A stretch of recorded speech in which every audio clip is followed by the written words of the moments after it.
Alright guys, I am back in the shop. I just come off maybe 10-mile test drive. Okay guys, this is a 2013 I think a little 200, a little four-door sedan.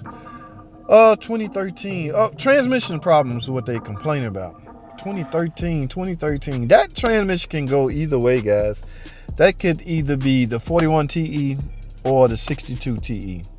Okay, the 9-speed ZF front-wheel drive transmissions was not found in the 2013 model cars. Okay, so it's either the 41 TE or the 62 TE. Now the car bangs in the gear and it's shifting very erratic. On my test drive, yes, I am convinced there's a problem. As you can see, my test drive couldn't be long because y'all see that little yellow light right there. The gas light is on. Okay, guys, I talked about this before. Never take your car in for service work on an empty tank of gas. You will lose the interest of the technician, and quite frankly, you need his interest solely on your car. Okay, if you have to drive 5, 10, 15 miles to figure out what's going on with your car, you should want that. You should want it done correctly. He may have to go 16 miles in order to duplicate what you're complaining about. He's unable to do that because you have no fuel in your car. Now, so we all lose when that happens. What happens is the technician loses just a little bit of giver shitter, okay, and he could potentially end up with an incorrect diagnosis based off the fact that he didn't drive it far enough to either one, duplicate it, or two, get a light to come on, depending on what he's looking for. So my point is, guys, try to make sure you have fuel in your car. Yes, I'm on E. Look at that. That hand, oh, it's behind E, guys. All right, I'm glad I made it back. All right, because I didn't really look at that. Never test drive a car, guys. Two things in my book. Never test drive a car on E. That's obvious. But number two is fluid level, guys. If you're hearing any kind of, never test drive a ticking car. Now, I know here I see a lot of tickers, 3.6 or either the Hemi. Do not proceed to test drive those cars, guys, without first verifying the oil level. Okay, that is extremely important. You don't want to be blamed for nothing, guys. That car could potentially lock up or seize up in your possession, and guess who's going to be blamed for that? Okay, even if it's a setup by the customers, because I've seen that happen, you still could potentially be blamed for it because, quite frankly, in order for your employer to get off the hook, he's going to instruct the manager to question why didn't you check the oil before you went on the test drive, and you likely will not have a good, reliable, decent answer, even though the truth of that question is simply, I didn't think to do that. I'm not in the habit of checking oil level before I drive a car. But I'm sorry, guys, you should. All right, guys, I'm gonna hook up my scan tool here. We're gonna go to a computer and try to dissect some of this. Checking the light on, so there's obviously some fault codes. Let me plug in my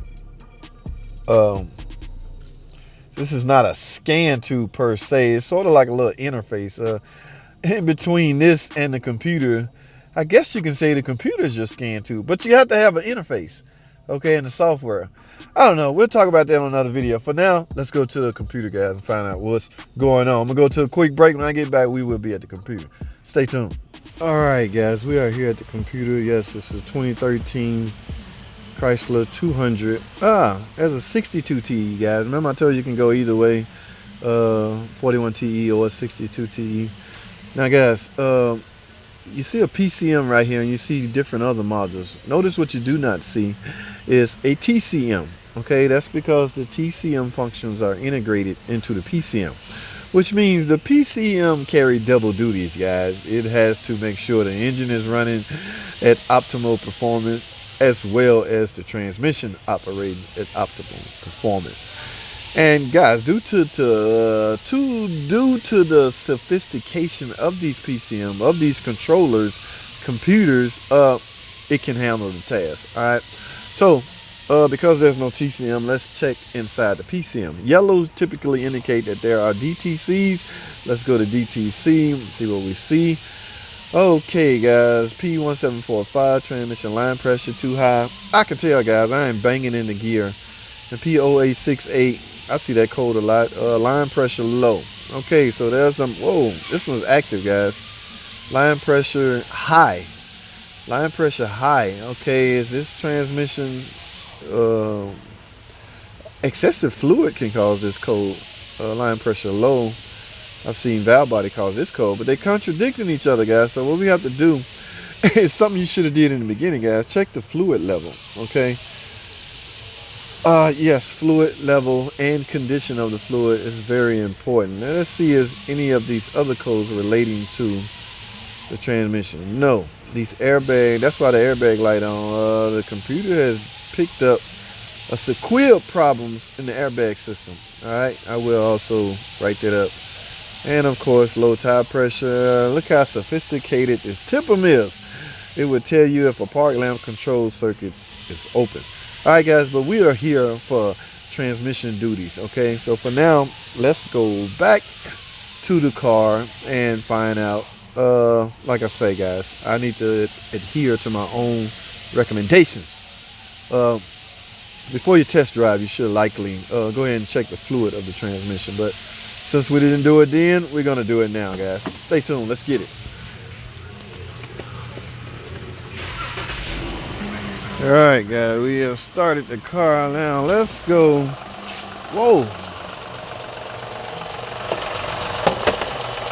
All right, this engine is making extremely loud noise, guys. Before you do anything, shut the car off, verify that you have oil in it. Okay, if you have oil in it, you continue to run it and do your checks. But for now, look at that, it just left. The rumbling just left, but I hear ticking.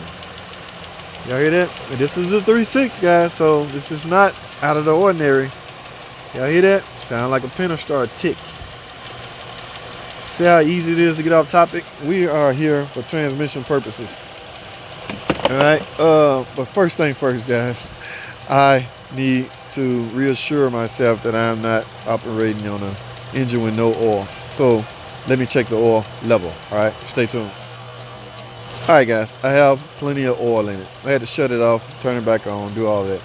Now, like I say, yes, 62 TE. You can see that right here. Let's get this cap off. We're gonna need our special dipstick tool in order to verify the fluid level. All right, guys, so I have my special dipstick tool here. We're gonna stick this down in here and see if there's anything out of the ordinary, guys.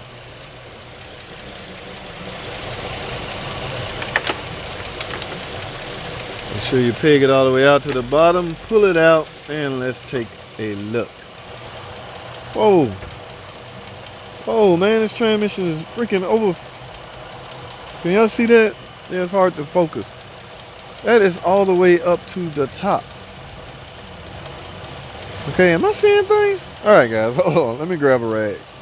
All right, number one, this car has engine problem, ticking noise, as well as transmission problem. So this customer has some decision making to do. All right, clean dipstick, right? Both sides, clean. All right, let's stick this down here. Maybe this was a fluke. Maybe I'm seeing things. Let's try this again, guys. All the way down there, pegged out. And ta-da! Whoa, transmission is over full. All right, let me get a whiff. All right, transmission don't smell good at all, guys. This car has internal problems. What I recommend, guys, we have to remove the pan. Number one is over full, okay? So I'm gonna recommend we remove the pan. And I think the reason it's over full, guys, is because guys cannot tell what the level is. If you don't have a dipstick, an actual dipstick, not a dipstick tube, because the dipstick tube is down there. If you don't have a dipstick, this is what I use here at the dealership. You're gonna have a hard time checking the level. Now, a lot of guys are going to the extreme using a oil dipstick. And you can, guys. There's nothing to say that you can't. In fact, let me show you something. We're dealing with temperature, right? We're dealing with the temperature of the transmission fluid. This oil dipstick is not made much different than the trans dipstick. All right. So let's wipe this off. Get all the oil off of it. All right. There's no oil on it. Look how.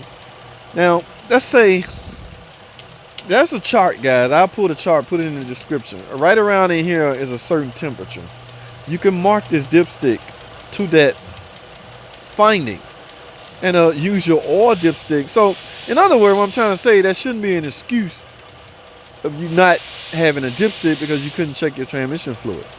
This is not the proper way, but it works. Just put that all the way down in there, just like a transmission. When they peg out, pull it out and verify your level. Look at that. I'm way up here. This transmission is over full. Technically, from previous experience, I'm always around here at the proper temperature. Okay, the chart would dictate the proper temperature, guys. But this is unacceptable. Okay, so what I'm going to write up is a semi-tear down. We're going to have to take the pan off. Number one, I can go back in with the correct amount of fluid. Number two, I can take a look at the magnet and see if there's any debris or material on the magnet. And four, I can get three, I can get a closer view and smell of the fluid, and so I can gauge this, how well the fluid is, if it's burnt, anything like that.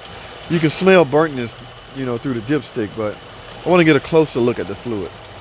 All right, guys, so that's what I'm gonna do. We're gonna start with and I'm gonna have to write this ticking noise up too. I can't let that go with good conscience. We'll have to we are obligated to let the customer know what's wrong with their car. Whether they approve it or not is their decision, but that is what I'm going to do, guys. So I'm going to end this video right here. You can stay tuned for part 2 and find out what they do. If they don't do nothing, there is no part 2. All right, so that's all I have, guys. Thanks for watching. Comment, subscribe. I'll see y'all in the next video.